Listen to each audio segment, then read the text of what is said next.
आप सभी का इंग्लिश ज्ञान क्लासेस में स्वागत है। और हिंदी का पेपर जो 16 फरवरी से होने जा रहा है उसमें के यहाँ हम 4 नंबर रस और छंद के रूप में दे रहे हैं, जो बिल्कुल पक्का है कि 4 नंबर आएगा और इससे बाहर नहीं आएगा। इसको बिल्कुल ध्यान में रखें। तो रस क्या है ये जान लें। रस किसी कविता या नाटक को देखने से जो हमें आनंद मिलता है उसे हम रस कहते हैं। और हमारे आचार्यों ने रस को 9 प्रकार से बताया कि रस 9 प्रकार के होते हैं। और सारे अस्थाई भाव को हमने एक छोटे से वीडियो में दिया है, जिसको आप देख सकते हैं। वहां से अस्थाई भाव पूछा जाता है, 1 नंबर में शायद पूछ ले। और रस के जो है 4 अंग होते हैं: अस्थाई भाव, विभाव, अनुभाव और संचारी भाव। और रस में हम यहाँ दे रहे हैं हास्य रस और करुण रस। तो हास्य रस किसे कहते हैं? किसी भी बात को सुनकर जल्दी से हंसी आ जाना, या किसी वेशभूषा वाणी को देखकर हंसी आ जाना ही हास्य रस कहलाता है। और लिखेंगे कैसे? विभाव, अनुभाव, संचारी भाव के संयोग से पूर्णता को प्राप्त हास्य नामक अस्थाई भाव से जो विकार उत्पन्न होता है उसे हास्य रस कहते हैं। या किसी व्यक्ति की वाणी, ऐसी बात बोला जिसको सुनकर हंसी आ जाए, या ऐसा वेशभूषा बनाया हुआ है कि उसको देखकर हंसी आ जाए, तो इसे हम क्या कहेंगे? हास्य रस कहेंगे। और इसको हम इस प्रकार भी लिख सकते हैं: किसी बात को सुनकर जल्दी से हंसी आ जाना ही हास्य रस कहलाता है।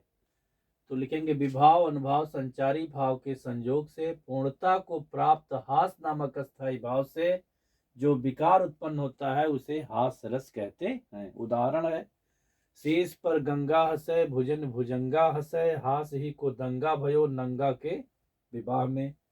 दूसरा उदाहरण जो बहुत ही प्रचलित है: बिंद के बासी उदासी, तपोव्रत धार महाबिनु नार दुखारे, गौतम तीय तरी तुलसी सो कथा मुनि भे मुनि बृंद सुखारे, उन्हें शिला सब चंद्रमुखी पर से पद मंजुल कीन तिहारे, कीन भली रघुनायक जो करुणा कर सो कानन पग धारे। ये 2 उदाहरण हो गए। करुण रस किसे कहते हैं? किसी बात को सुनकर अचानक हृदय में शोक हो जाना ही करुण रस कहलाता है। जन्म शोक नामक अस्थाई भाव विभाव, अनुभाव एवं संचारी भाव के संयोग से करुण करुण रस की निष्पत्ति होती है। उदाहरण: शोक विकल सब रोए रानी, रूप राशि बल तेज बखानी। कहने का मतलब आपको 2-2 उदाहरण याद करने होंगे। ये 12 और 10 के लिए मोस्ट इंपॉर्टेंट क्वेश्चन है। बिल्कुल समझिए कि पेपर में छपा है। छंद। छंद में हमें पढ़ना है चौपाई, दोहा इंटर के लिए, और सोरठा और रोला हाई स्कूल के लिए है। तो चौपाई किसे कहते हैं? यह एक सममात्रिक छंद होता है। इसके प्रत्येक चरण में 16-16 मात्राएं होती हैं और 4 चरण होते हैं। ये सबको मालूम? नहीं मालूम तो इसको याद कर लें। चौपाई यह एक सममात्रिक छंद है। इसमें 4 चरण होते हैं। प्रत्येक चरण में 16-16 मात्राएं होती हैं। सुखी मीन जे नीर अगाधा, जिम हरि शरण न एकौ बाधा। दोहा। दोहा एक अर्ध सममात्रिक छंद है। इसके पहले और तीसरे चरण में 13-13 मात्राएं, दूसरे और चौथे चरण में 11-11 मात्राएं होती हैं। उदाहरण दिए: मेरी भव बाधा हरो, राधा नागर सोई, जातन की झाई परे, श्याम हरिद्युति होय।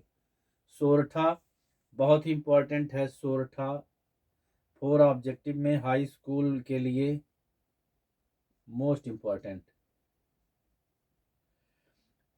सोरठा क्या है? यह एक अर्धसममात्रिक छंद है। इसमें 4 चरण होते हैं। ये दोहे का उल्टा होता है। इसके पहले और तीसरे चरण में 11-11 मात्राएं, दूसरे और चौथे में 13-13 मात्राएं होती हैं। रोला यह एक अर्धसममात्रिक छंद है। इसमें 24 मात्राएं होती हैं।